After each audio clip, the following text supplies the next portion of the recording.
Ang apoy na po sa iya. Iano ko po ang materials na gagamitin ta. Ini po ang narangka ini, propylene or PP bag. 7 by 14, number 2. Pagkaragdag po na pagtandok ang PP bag, ha? Ang size ko ka ni 7 by 14, number 2. Hindi, pwede mag-number 2 di. Pero sa mga agong, number 1 lang. Yun po. Ang ano po, ang number 2, nagre-represent po kang thickness. Ito po, binakal nindo, maray po nakaready kami. Number 1 lang po ito. Loyal na loyal. Ang ano po kay number 1, nag-aano po ka siya malumoy. Pag inano po yan sa sa init, pero actually ano man po siya heat resistant, nag-expand man da, kamay nakagamit na po kaya. Pero kung sa phone, okay lang po itong number 1. Kasi ini po ang spoon, ini po ang pinaka-importante. Hindi sa gigibuhon tangon yan, nasaga po, ini ang itatanong ta na pag abot kang 45 days or 30 days, 40 days, mabunga na po siya. Ano po? Tapos, ini man po ang pure culture. Pure culture or mother culture. Na dapat, bago ka makagibong ka ining spoon, lipo mo na ang gigibuhon niyo para iwa ka mo mother culture. Opo. Ini po, iba man po ang puriculture ha. Lumara po sa mga maarangsor. Pure culture. Gustong sabihin po, hali mismo igdi, ang ipigtanong po igdi. Kaya nga po kan, pure culture or mother culture. Ini po mayroong F0, nagre-represent po ni kang filial generation or kung anong generation siya. Pag F0 na hinindo, gustong sabihin, iyon na ang pure culture or mother culture. Ano po? Na ini, pwede po ining i-sub-culture para magdakulan sa inyong pangtanong. Ini po ang denatured alcohol. Ini po ang panlatay di sa lang. Na dapat po, ang ano po kanimayong ariw. Ang ariw po, sa rupay makaka-contaminate sa tuyang pagtanong sa spoon. Ini alcohol. Importante man po ni kapag disinfectant sa tong kamot. Pag matanong na po. May po, ano pong brand? Ano basta 70%. Tanggutan kita din, kita binabayaran. Tapos ini pong rubber band. Pwede po itong kilo lang. Kaya ini medyo mahal po ini. Kinilo lang po baga. Tapos ini, may pen pang kabali. Pag tapo ni, pag nagtanong na po kita, susuratan ta kung anong date, para maaraman na po kung gaarin siya bubukasan. After 21 days po kaya, na po kang pakatanong ta, bubukasan ta po, hahalayon ta po sa papel niya ang bibig. Si papel pa pala. Tapos ini pong cotton, optional naman po inibigdi sa pagibong fruiting bags. Pero sa pagibong spoon, yan pong pangtanong, kaipuhan po ini.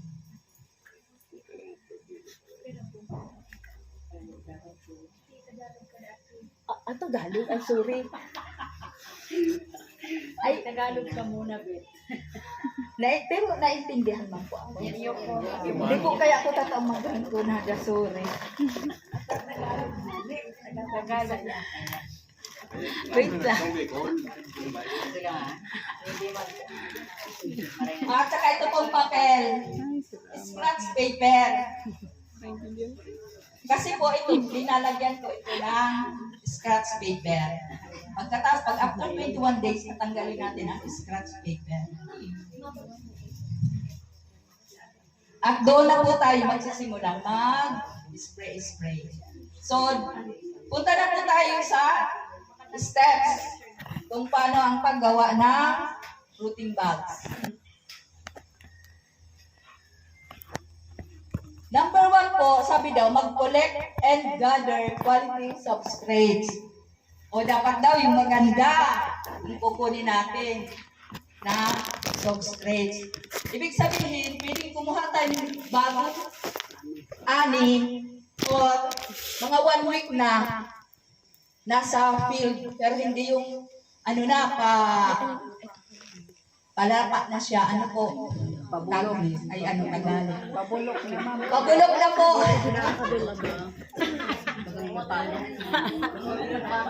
Bulok. So, pag nakakuha na po tayo or nakagather na tayo ng rice straw or dayami, isusok na natin ang rice straw sa malinis na tubig 9 hours po. Yan ang ginawa ni Ma'am Nanette. Yung gagamitin natin po. Pinagsok nila rin kahapon ng 9 hours. Every 3 hours, palit ng tubig. Kasi dapat malinis ang ating rice straw na gagamitin. At saka, i-ano natin siya. Pag na-kompleto na natin yung 9 hours, i-overnight na natin siya, i-drain. Para kinabukasan, pag natin, na-meet natin yung 60% na tubig or moisture na kailangan natin. Lapagin niya natin ang rice straw, walang tubig.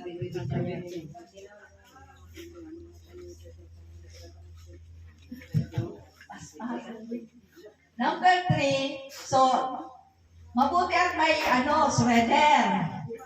Di libre, hindi nag-chop ng manual. Ano po? O di, kahapon nasok, o kanina, pinag-shred na po nila. Kung halimbawa wala kayong shredder, i-chop, mga 1 inch to 2 inches ang haba. So, pag naano na natin, ang ganyan, na-shred na. So, ikikilo natin yan. Kasi may proportion yan, 70-30. Halimbawa, ang rice straw nyo is 100, 70 kilos na rice straw, 30% na sawdust. Ang sawdust po dapat partially decompose, hindi yung bagong tistis. At saka, dapat isi-shave natin or isi-sernihon ang sawdust. At saka, hindi po siya kasama sa sa pagbabad ang sawdust. So, pag naano na natin, na-kilo, ihahalo na natin yung sawdust at saka yung rice straw. Ilalagay na natin sa plastic. Pag yung manual lang ang paggamit natin, ang pag-chop, mga 1 kilo. So, ngayon, kasi siya, pinag-shred, siguro mga more than 2 kilos para mapuno natin ito. Pero hindi naman sagad ang ang paglagay natin ng substrate na dapat maanuhan siya, matatalian po ng rice straw. Wala palang PVC. Wala po kang PVC. Sige po, pwedeng para bukas naman yung kailangan natin. Pero kasama po yan sa pag-sterilize. So kapag I-sterilize natin siya ng 6 to 8 hours sa drum. Pero kung halimbawa meron kayong ano, yung pressure cooker, pwede 1 hour lang. Pero ang kaya lang na ano sa pressure cooker, mga 10 bags lang. Dilugi kayo Kaya dapat dito na sa drum, kung magmamas production lang naman kayo. Drums para malaki. Pag na natin na kumpleto na natin ang 6 to 8 hours, i-unload na po natin yan kahit na mainit pa. Hindi pwedeng pabayaan natin sa labas kasi kung umulan, mababasa pa, sayang ating pag-sterilize at saka yung ambon. Natin overnight na ipapaanuhan natin siya, palalamigin, para kinabukasan, magtatanim na tayo or mag-i-inoculate. Kaya bukas po, mag-i-inoculate tayo. Dapat bagong paligo. Ay, talaga ma'am. Para yung mga contaminants sa katawan natin, maalis, at saka mag-alcohol tayo bago hahawak ng kutsara, at saka yung tanim ng stove. At saka pag natapos na natin tanumin, lagyan ng tanim. Pag natapos na natin mag-inoculate o magtanim, i-incubate po natin siya ng 21 days. Yun ang sabi ko. I-incubate natin siya ng 21 days. Hayaan natin yung spawn, yung may silya, itong spawn, ang tawag ko dito sa puting ito, may silya o may silya. Siya po mismo ang magkakalat dito sa puting box. Nakita niyo po ito na may puti ito, yun na yun. Ito kasing sorbo, lang yan, kumbaga, dyan lang siya tutubo. Po. O pag 21 days na po, kaya dapat lalagyan natin siya ng date para alam natin kung kailan aalisin yung papel. O pwede naman kung halimbawa nakalimutan nyo, makikita nyo na lang, bubutasin yung papel ng mushroom. Lalabas at lalabas po siya dyan. Yung isa na po dito sa may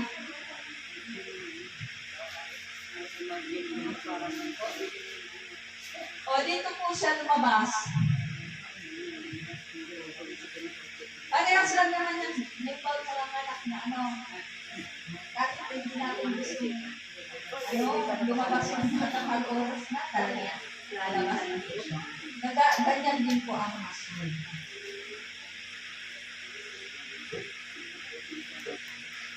Yan, pag na po, dyan pag tanggal natin ang papel, doon po tayo mag-uumpisa mag-spray. Ang pag-spray niya po, mist lang yung lalabas sa sprayer. Na ang pag-spray, yung kahapyaw. Hindi po ito tutok dito. Kasi pag na-overclock yan ng water clock, po ito, nabubulok. O wala ng tutubo, mushroom. Kukontaminate natin yung mushroom.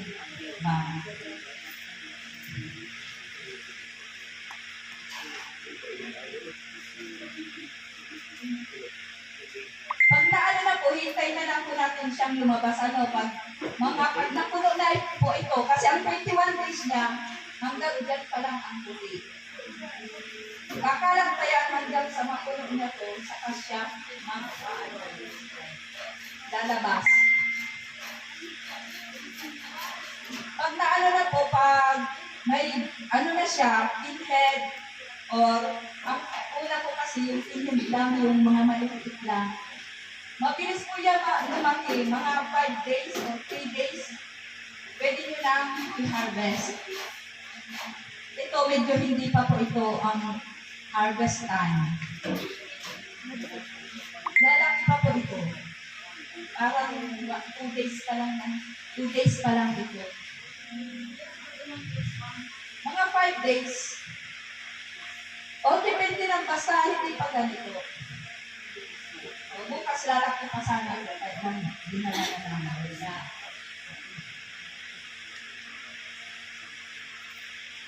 Yan, ganyan po Pag nasa harvest time na, ang pag-aanot po dito ang pag-harvest. Ganyan po ipupulan natin, hindi ikakat. At saka dapat, hindi po ganito na may naiiwan.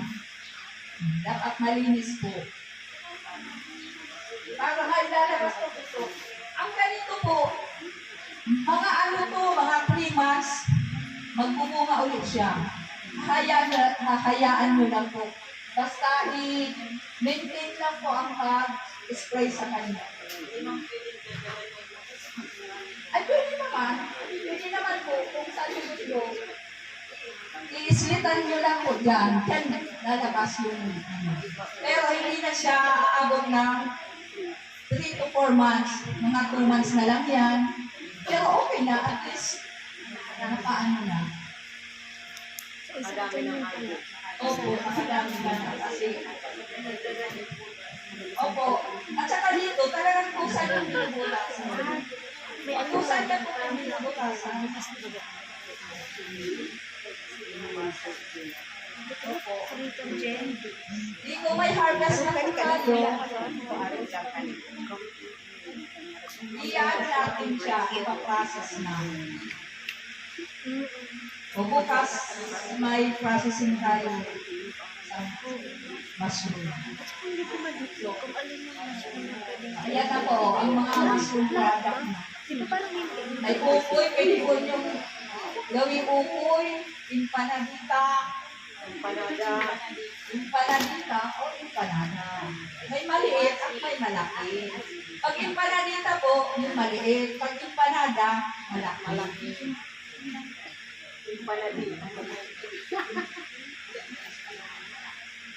Okay, thank you po.